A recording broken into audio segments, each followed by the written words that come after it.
ፍልፍል ቲቪ ሰላም ወሰናይ ኣብ ኩሉ ኩርናዓት ዓለም ብምዃን መደባት ፍልፍል ቲቪ ተካታተሉ ክብራትን ክብራንን ከመይ ትኾና ንሎምውን ከምቲ ልሙድ ዝተፈላለዩ መደባት ሒዝና መጺና ኣለና እቶም መደባት እንታይ ይመስሉ ሓቢርና ንከታተል ክብራትን ክብራንን ከምኡውን ደቀሪመይ ሳብስክራይብ ብምግባር አባላት ቤተሰብ ፍልፍል ቲቪ ክትኮኑ ደጊመ ብትሕትና ይዕድም እምበኣር ናብቲ ተዳልዩ ዘሎ መደባት እንታይ ይመስል ሓቢርና ንከታተል ክብራትን ክብራንን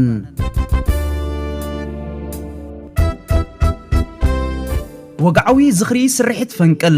መበል 36 ዓመት ዝኽሪ ስርሒት ፈንቅል ቅያ ፈንቅል ንወለዶታት ብዝብል ቴማ ካብ 13 ክሳብ 15 ለካቲት 2026 ዝመጽእ ሰሙን ብዝተፈላለየ ንጥፈታት ክጽምበል ምዃኑ ሚኒስትር ዜናን ሓበሬታን ኤርትራ አቶ የማነ ገብረ መስቀል ኣብ ኤክስ ሓቢሩ ስርሒት ፈንቅል ንፍጹም ሓርነት ኤርትራ መንገዲ ዝጸረገ ወሳኒ ፖለቲካውን ወተሃደራውን ዓወት መንባሩ ይዝከር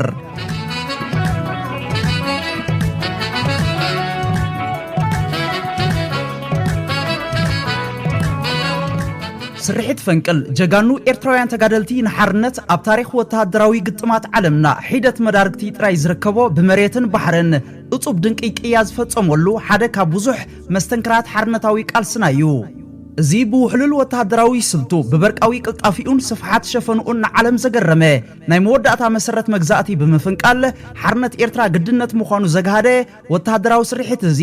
ውሉድ ወለዶ ኤርትራውያን ብልዑል ሓበንን ኩርዓትን ንዘንት ዕለት ክዝክርዎ ዝነብሩ ታሪኻዊ ውርሻ እዩ ፈንቅል ቅኒት ሓርነት ርሑስ ቅንያት ፈንቅል ነቕፋ ፕረስ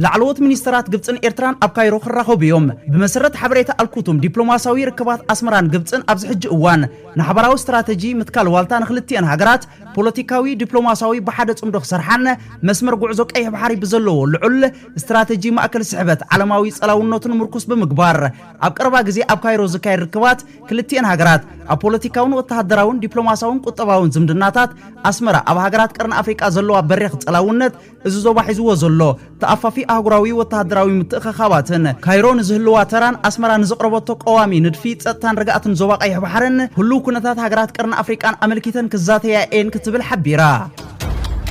باولوس ولد هايمانوت حدش بريزيدنت سيكافا خوينو تمريتو بريزيدنت هاجراوي فدراسيون كعس أجري إرترا أوتو باولوس ولد هايمانوت حدش بريزيدنت بيت مخري محبر كعس أجري مبراقن مأكلين أفريقيا سيكافا خوينو تمريتو እቲ ኣብ ትሕቲ ጽላል ፊፋን ካፍን ኣብ ጅቡቲ ዝተኻየደ ሓፈሻዊ ጉባኤ ፍጻሚ ኮሚቴ ቤት ምኽሪ ማሕበር ኩዕሶ እግሪ ምብራቕን ማእከላይን ኣፍሪቃ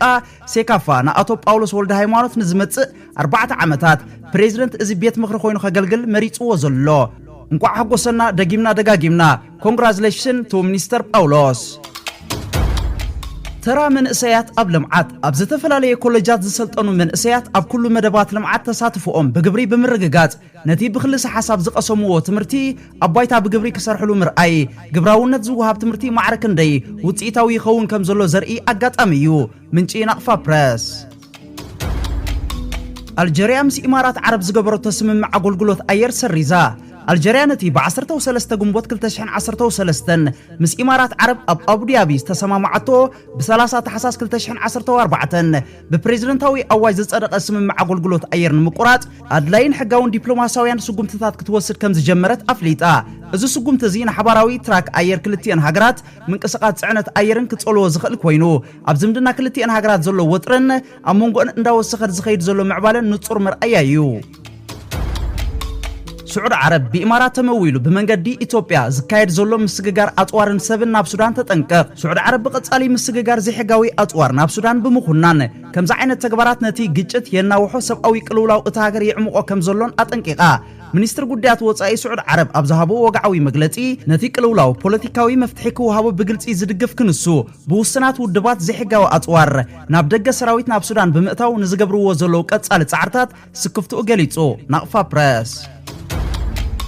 تشاينا كافتنة دمتي بحموش تعطفي زغلطفت نفاريت فتينا ቻይና ኣብ ሰዓት 8100 ኪሎሜትር ክጓዓዝ ዝኽእል ማለት ካብ ፍጥነት ድምጺ ብ5 ዕጽፊን ላዕሊ ማች 5 ዝኾነ ሃይፐርሶኒክ ነፋሪት ከም ዝፈተነ ተገሊጹ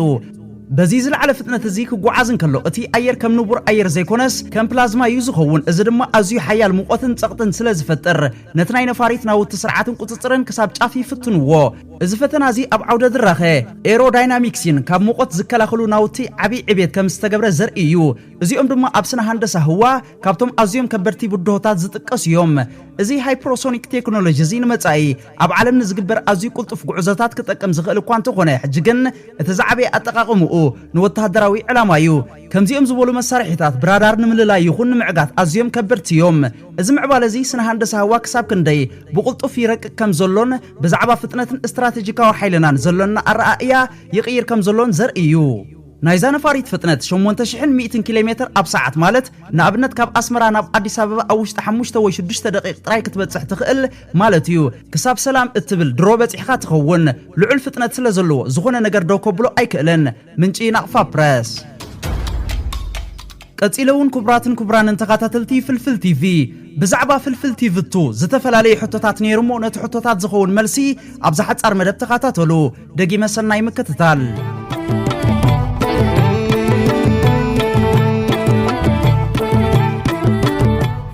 ፍልፍል ቲቪ 2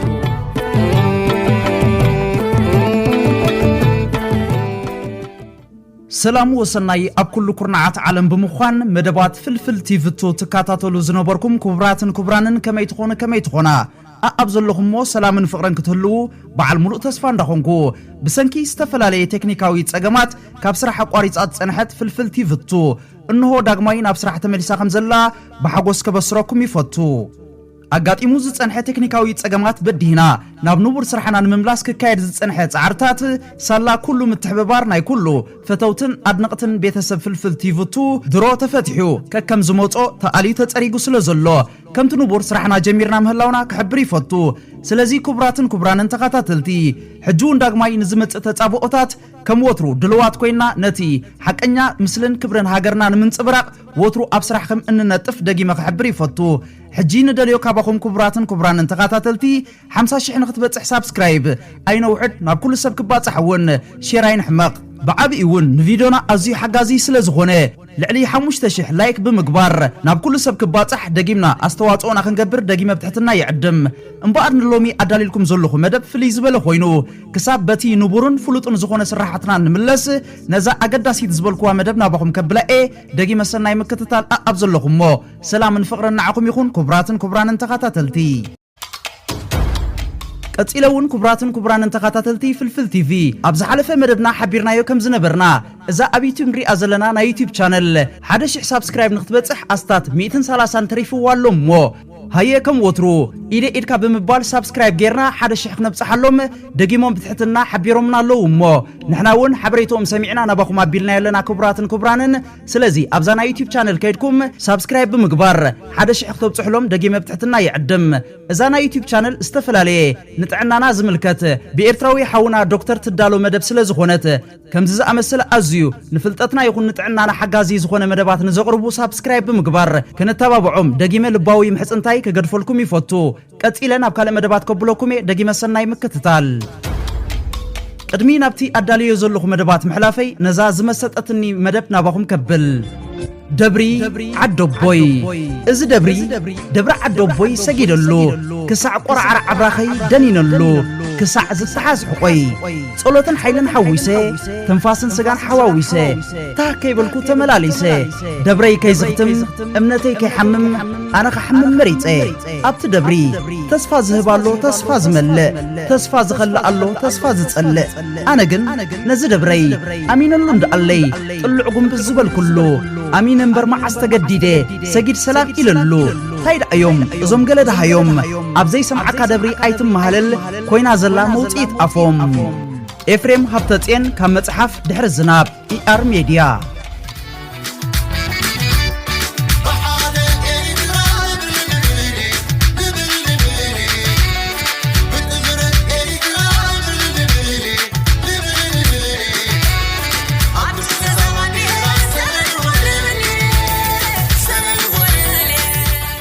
ጽልዋታት ጽምዶ ህዝቢ ዝፈጥሮ ምዕባለታት ንለባም አምቶሉ ንዓሻ ደርጉ ሓሉ ስለ ዝኾነ ነገሩ እቲ ንኢትዮጵያ ቀንዲ ራዕዲ ፈጢሩላ ዘሎ ድማ እቲ ዘይት ነገር ብዝኾነ ሓይልታት ቀርኒ አፍሪቃ ተፈጢሩ ዘሎ ኣብ ስትራቴጂካዊ ረብሓታት ህዝብታት ዞባ ዘርብሕ ጥምረት እዩ ጽምዶ መድሕን እዩ ናቅፋ መቀሌ ገባ የኤርትራ ናቅፋ በትግራይ ማነጋገሩን እንደቀጠለ ነው ከኢትዮ ኤርትራ ድንበር አልፎ መቀሌ እንደገባ ሪፖርተር ባሰራጨው ዘገባ አመልክቷል የኤርትራው ናቅፋ በኢትዮ ኤርትራ ድንበር ባሉት የትግራይ ከተሞች የተስፋፋ መሆኑን ያመለከተው ሪፖርተር በአሁኑ ሰዓትም መገበያ ገንዘቡ መቀሌ ገብቷል ሲል አስታውቋል አስተያየታቸውን ለሪፖርተር ያደረሱ አንዳንድ የመቀሌ ነዋሪዎች በአሁኑ ሰዓት በመቀሌ አሜሪካ ዶላርና የኤርትራው ናቅፋ በአደባባይ እየተሸጡ መሆናቸውን አመልክተዋል ወጣቶች አንዳንድ የመንገድ ዳርቻ ላይ በመቆም አላፊ አግዳሚውን ዶላር ወይም ናቅፋ ለመግዛት የሚፈልግ መሆኑን እንደሚጠይቁም አመልክተዋል የኤርትራ ናቅፋ በትግራይ ለመገበያነት የማገልገሉ ጉዳይ በስፋት እየተጠናከረ ነው የሚሉ መረጃዎች ሲሰራጩ የቆዩ ሲሆን የእንግሊዘኛው ዘ ሪፖርተር መጋዚን ባሰራጨው ዘገባው ይህንን እውነት አረጋግጫለሁ ብለዋል በዚህም ናቅፋ በኢትዮ ኤርትራ ድንበር በተለይም ደግሞ በትግራይ ሰሜናዊ ጫፍ ክፍል በሆኑት በኢሮብ በዛላምበሳና ራማ ባሉ አካባቢዎች በስፋት ለመገበያነት እየዋለ መሆኑ ታውቋል ኤርትራ በመሆን ናቅፋ የተባለውን መገበያ ገንዘቧን ይፋ ካደረገችበት ወቅት ጀምሮ የኤርትራ ናቅፋ ኢትዮጵያ ውስጥ ለግብይት ሲውል የመጀመሪያው ነው በልዩ ሁኔታ ፍቃድ ካላቸው ተቋማትና ቢዝነሶች ውጪ በኢትዮጵያ በውጭ ሀገራት ገንዘቦች መገበያየት በህግ የተከለከለ ነው ያለው ሪፖርተር አሁን ባለው ሁኔታ ግን የኤርትራው ናቅፋ በትግራይ አንዳንድ አካባቢዎች ቀስ በቀስ ስር እየሰደደ ነው ሲልም አስታውቋል በአሁኑ ሰዓት በእነዚህ አካባቢዎች ናቅፋን መጠቀም እንደዚሁም በብርና ዶላር ሳይቀር መመንዘር የተለመደ ነው ያለው ዘገባው የኢሮብ ነዋሪዎች ያደረሱኝ ባለው መረጃም አንድ የኤርትራ ናቅፋ እስከ 10 ብር በሆነ ምንዛሬ ይለወጣል የንግድ ልውውጡም የቁም እንስሳት ሲሚንቶ ጤፍ ለስላሳ መጠጦችና የተለያዩ የግንባታ ግብአቶች ናቸውም ተብሏል የኢትዮጵያ ብር በካሽ ደረጃ በአካባቢው ጥረት መኖሩ ለናቅፋ በትግራይ አንዳንድ አካባቢዎች መስፋፋት አንዱ ምክንያት እንደሆነም ሪፖርተር አክሏል በአሁኑ ሰዓትም በትግራይ በመሰለ የዶላር ናቅፋና ብር ግብይት ህይወታቸውን የሚመሩ ሰዎች እንዳሉም ተመላክቷል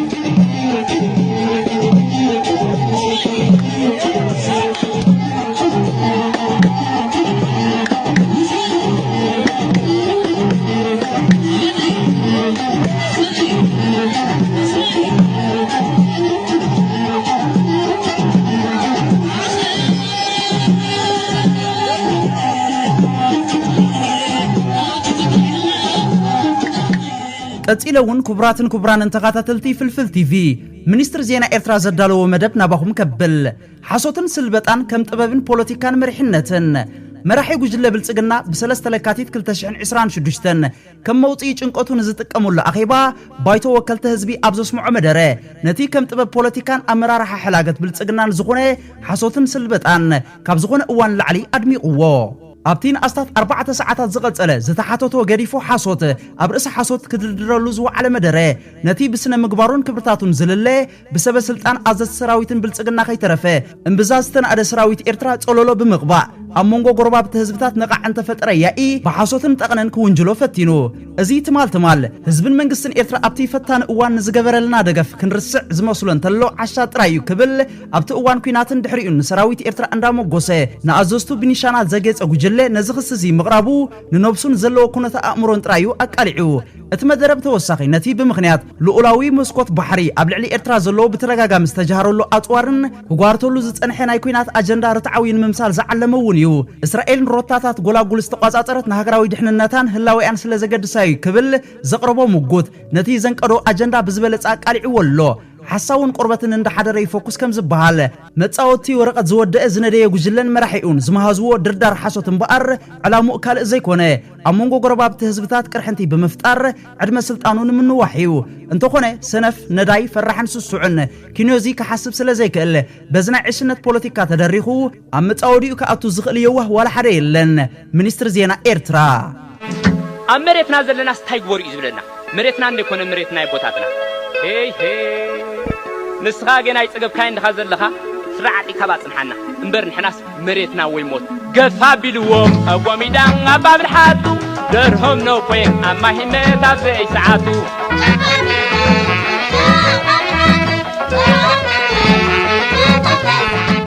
ቀጽለ ዘቕርበልኩም እውን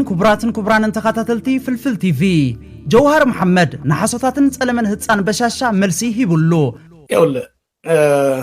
ወደ ከተደፋሽ አይነት ነገር ነው አብያው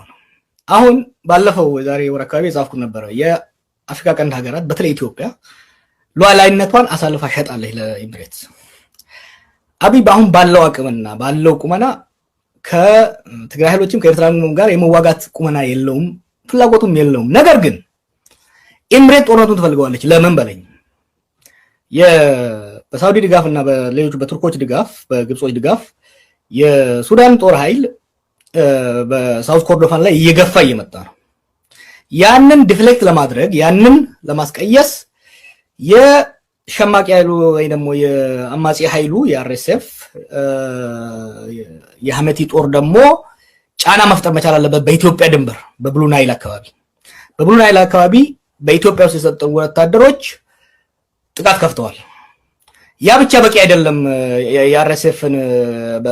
ጦር ለማትረፍ ወይም ደግሞ የበላይነት እንዲይዝ ለማስቻል ሱዳን ውስጥ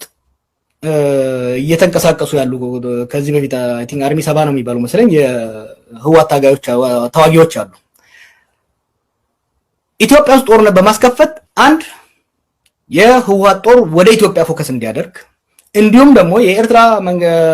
ኃይልም የሱዳን ኃይል እየደገፈ ነው ብሎ ስለሚጠረጥሩ የኤርትራም ኃይል በራሱ ጦርነት ተጠምዶ ከሱዳን እጁን እንዲያወጣ ይፈልጋል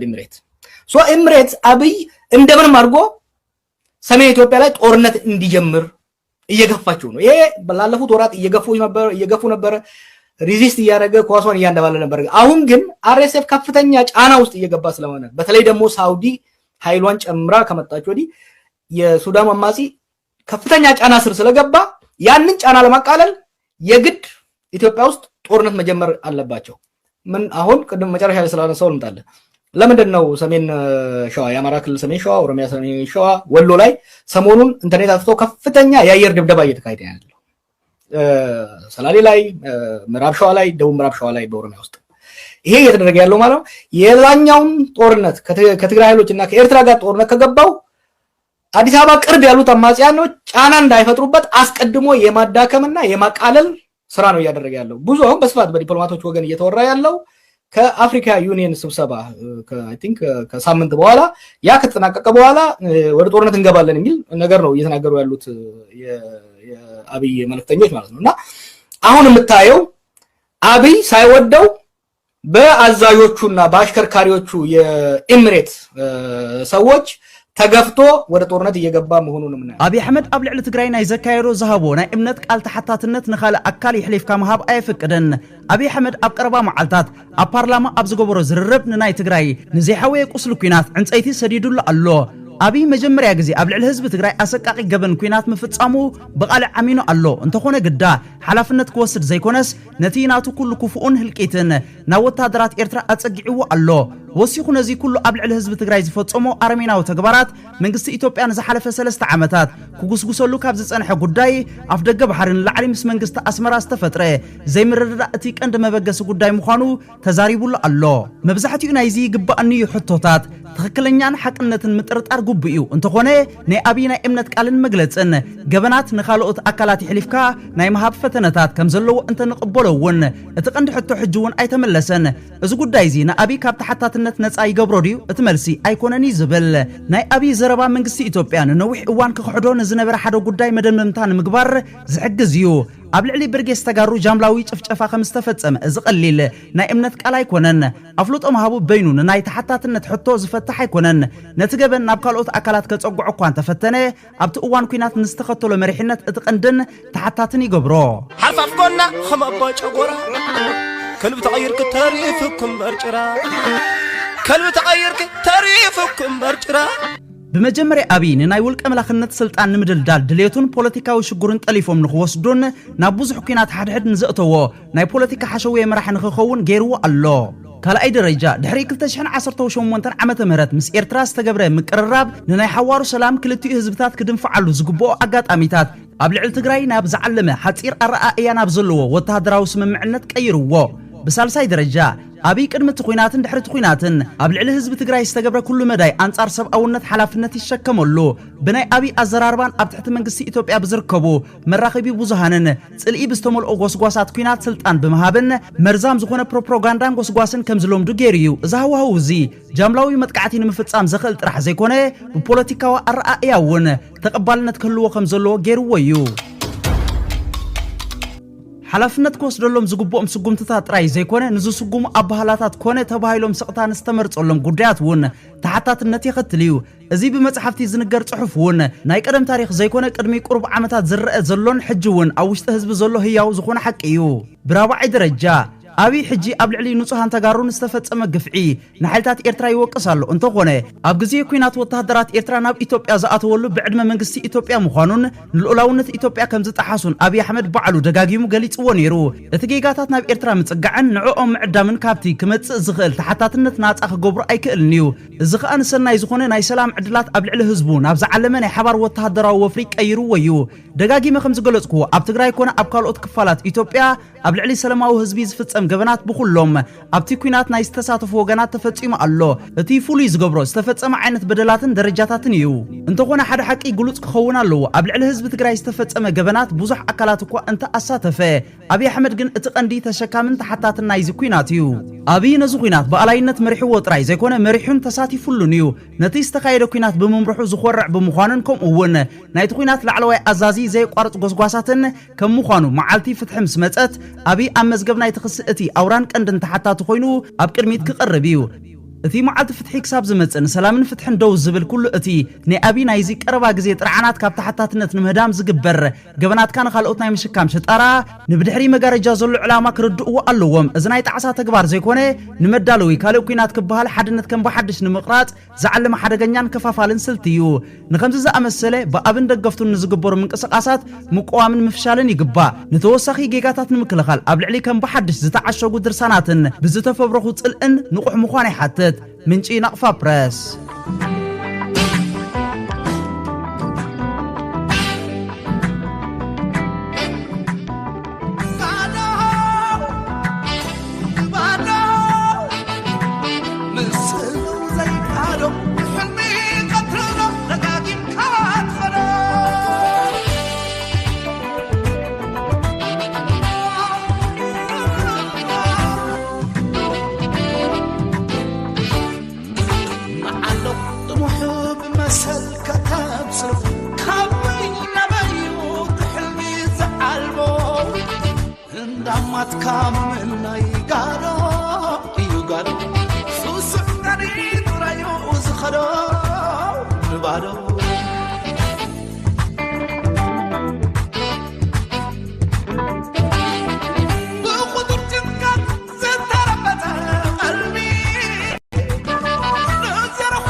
كساب بخلق فيديو زملسكم تطعمو سسنا يتطعمو دقريمي نعصبات ودقت وهدقنيت نهاغراو خبرت زلالماو زخرن سماعاتاتنا وترو عوتنا حفاش